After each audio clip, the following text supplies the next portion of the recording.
At kung bago ka naman sa aking channel, pakipindot mo na ang subscribe button at i-click mo na din ang notification bell para lagi kang updated sa mga i-upload ko pang cellphone brands ng Pinas na namayagpag noon.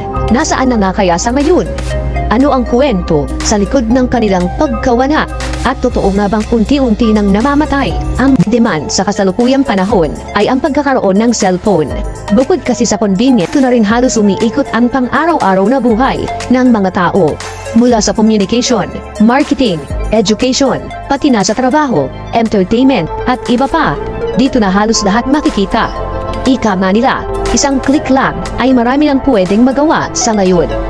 Sa pinaka-latest na impormasyon, tinatayang umabot na sa halos 70 million cellphone users ang meron ang Pilipinas at patuloy pang tumataas ang bilang na ito.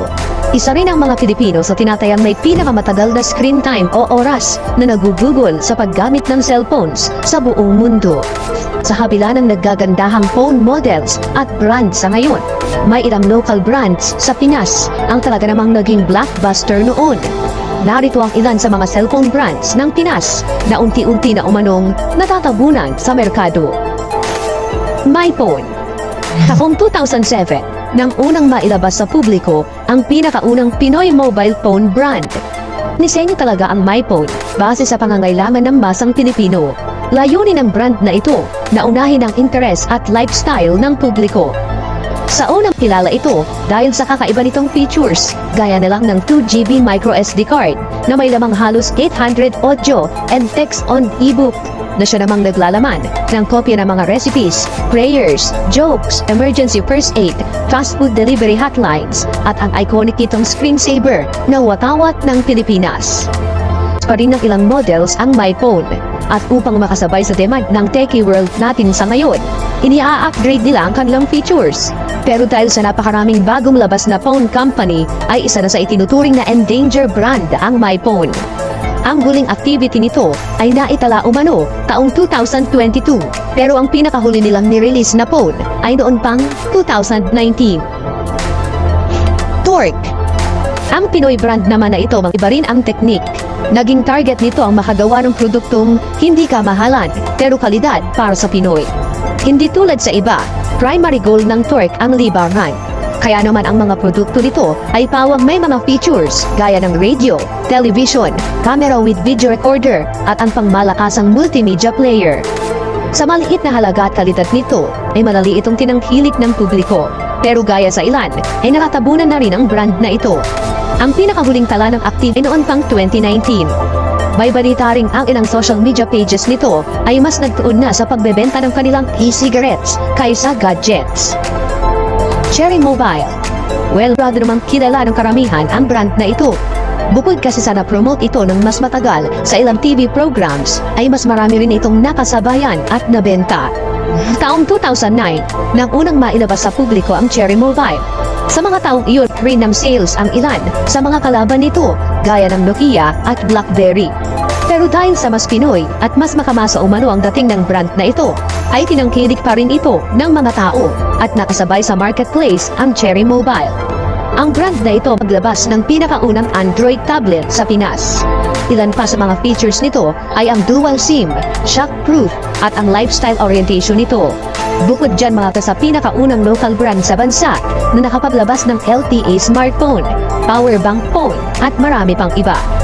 Sa tulong rin ng partnerships ay nakapag-launch din ng Cherry Prepaid SIM ang brand na ito noong 2015. Sa ngayon mga ang pagbebenta ng brand na ito. Pero ayon sa ilang impormasyon ay humingi na rin ang sales nito dahil sa mataas na kompetisyon sa iba pang kumpanya. Star Mobile. Hindi gaya sa mga nauna, medyo baguhan sa industriya ang brand na ito. Taong 2011, nang sumabak sa industriya ang brand na ito, Star Mobile ang nag-launch ng built-in Bluetooth headset at speakers.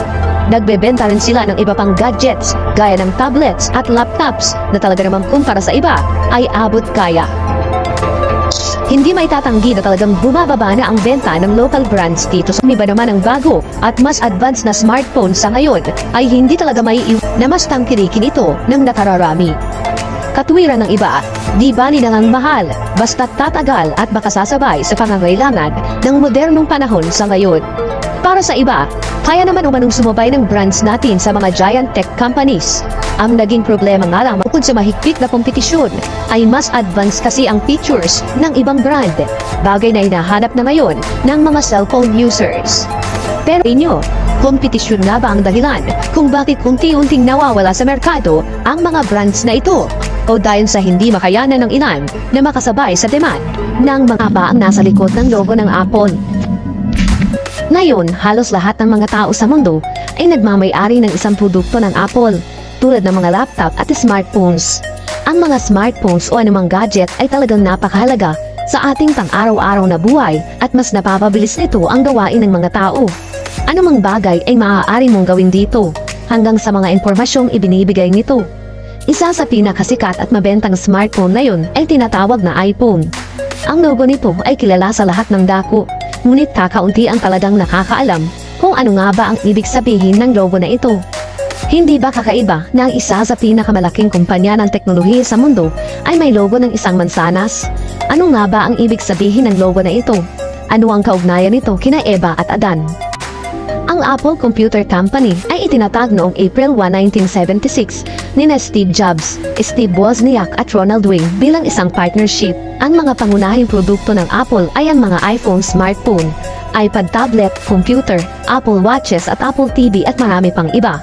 Ang unang produkto ng kumpanya ay ang Apple Computer na idinisenyo at buong kamay na ginawa ni Wozniak. Ang Apple Company ay isa sa pinakasikat at pinakamalaking kumpanya ng teknolohiya sa mundo. Sila din ang pangatlong pinakamalaking tagagawa ng mga cellphones pagkatapos ng Huawei at Samsung. Ito ay talagang tinatangkilik ng maraming tao sa iba't ibang parte ng ating mundo, kahit na ito ay gayong napakamahal. Ngayon ay iniisip ng ilan na ang logo ng Apple na isang simple ngunit makinis na disenyo ay sinakokontrol ng mga gadget at nawawala na ng oras sa mga taong nakapalibot sa atin, at higit sa lahat ay sa Diyos. Kapag hindi na tayo nananalangin, nagbabasa ng Bible at hindi na sumasamba, ang oras na maaari sana nating gugulin sa Diyos ay nawawala na ng halaga dahil sa tukso ng mga Diyos na digital, at dito na pumapasok ang kasalanan.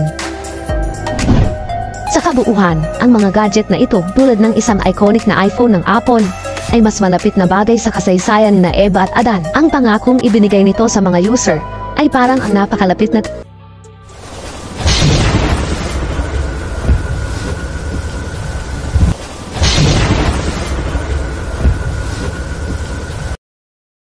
At kung bago ka naman sa aking channel, pakipindot mo na ang subscribe button at i-click mo na din ang notification bell para lagi kang updated sa mga i-upload ko pang